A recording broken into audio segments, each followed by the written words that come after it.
গ্রামের মধ্যেই সিএসসি খুলে চলছিল আধার কার্ড তৈরি, আর পুলিশ যেতেই যা উদ্ধার করলো তাতে চমকে উঠেছে খোদ পুলিশ আধিকারিকেরাই।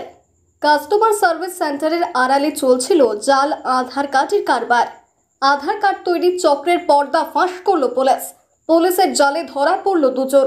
উদ্ধার হয়েছে জাল আধার কার্ড তৈরির সামগ্রী সহ পঞ্চায়েত প্রধানের জাল রাবার স্ট্যাম্পও।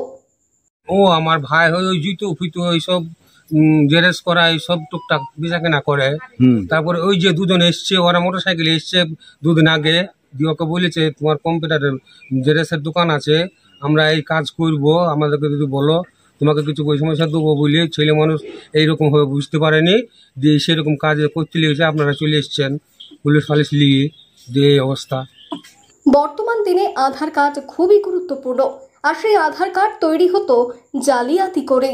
এমনই অভিযোগ দেখা গেল মুর্শিদাবাদের ভরতপুরে। কান্দি মহকুমা পুলিশ আরক্ষা আধিকারিক সস্ত্রিক অম্বুরদার সাংবাদিক বৈঠকে জানান, ভরতপুর থানার আলুগ্রাম গ্রাম পঞ্চায়েতের গোবিন্দপুর গ্রামে ইমামুল শেখ সে নিজের দোকানে তৈরি করছিল জাল আধার কার্ড। এই ঘটনায় ইমামুল শেখ ও নিয়াজ শেখ তাদের দুজনকে গ্রেফতার করা হয়েছে। নিয়াজ শেখ তার বাড়ি বড়োয়া থানার বধুয়া গ্রামে। নিয়াজ শেখ সে ইমামুল শেখের দোকানে গিয়ে জাল আধার কার্ড তৈরি করত বলেই জানা গিয়েছে।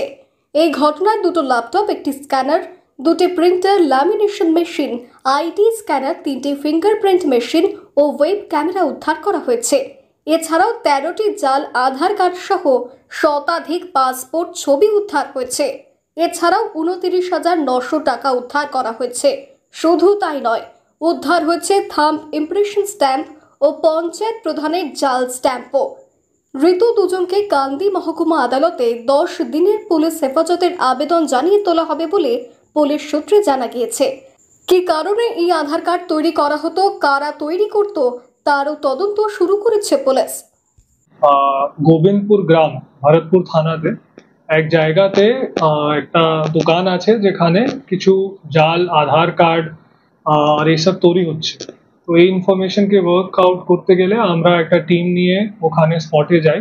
সেখানে আমরা দেখছি যে একটা কাস্টমার সার্ভিস সেন্টার যার ওনার আছেন ইনামুল শেখ, এনার বাড়ি গোবিন্দপুর পিও মশলাতেই আছে, ভরতপুর থানা। ওনার সেন্টারের ভিতরে আর একজন যার নাম আছে শেখ নিয়াত হোসেন, এনার বাড়ি আছে বদুয়া পিএস বড়ুয়া। ওখানে বসে যে নিয়াজ শেখ আছে ও এই দোকানে বসে একটা অথেন্টিকেটেড কাস্টমার অপারেটর যে আছে, আধার কার্ড তৈরি করার যার অথরিটি আছে, ফিঙ্গারপ্রিন্ট আছে, ওই ফিঙ্গারপ্রিন্ট নিয়ে একটা স্ট্যাম্প তৈরি করেছে। আর এই স্ট্যাম্প ইউজ করে অবৈধভাবে এখানে এই কাস্টমার সার্ভিস সেন্টারে বসে আধার কার্ডগুলো তৈরি করছে। এই আধার কার্ড তৈরি করার যে সব জিনিসপত্র লাগে, ল্যামিনেশন মেশিন, একটা camera attach with light bulb, 3খানা ফিঙ্গারপ্রিন্ট স্ক্যানার, এইসব, আর একটা আইরিস স্ক্যানার, এইসব আমরা ওখানে পেয়েছি।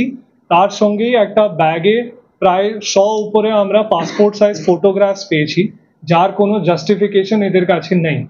তো এটাই সন্দেহ করা হচ্ছে যে এই ছবিগুলোকে নিয়ে আনঅথরাইজড ভাবে ফেক আধার কার্ডগুলো এরা তৈরি করে। আর এই ছাড়া আমরা যে ইনামুল শেখ যার কাস্টমার সার্ভিস সেন্টার ছিল, ওখানে আর একটা আমরা স্ট্যাম্প পেয়েছি। এই স্ট্যাম্পে এমবসড আছে প্রধান আলুগ্রাম গ্রাম পঞ্চায়েত। তো এই স্ট্যাম্পকে নিয়ে হয়তো অনেকগুলো ফেক সার্টিফিকেট তৈরি করা হয় এখানে। মুর্শিদাবাদ থেকে কৌশিক অধিকারের রিপোর্ট, লোকাল 18 বাংলা।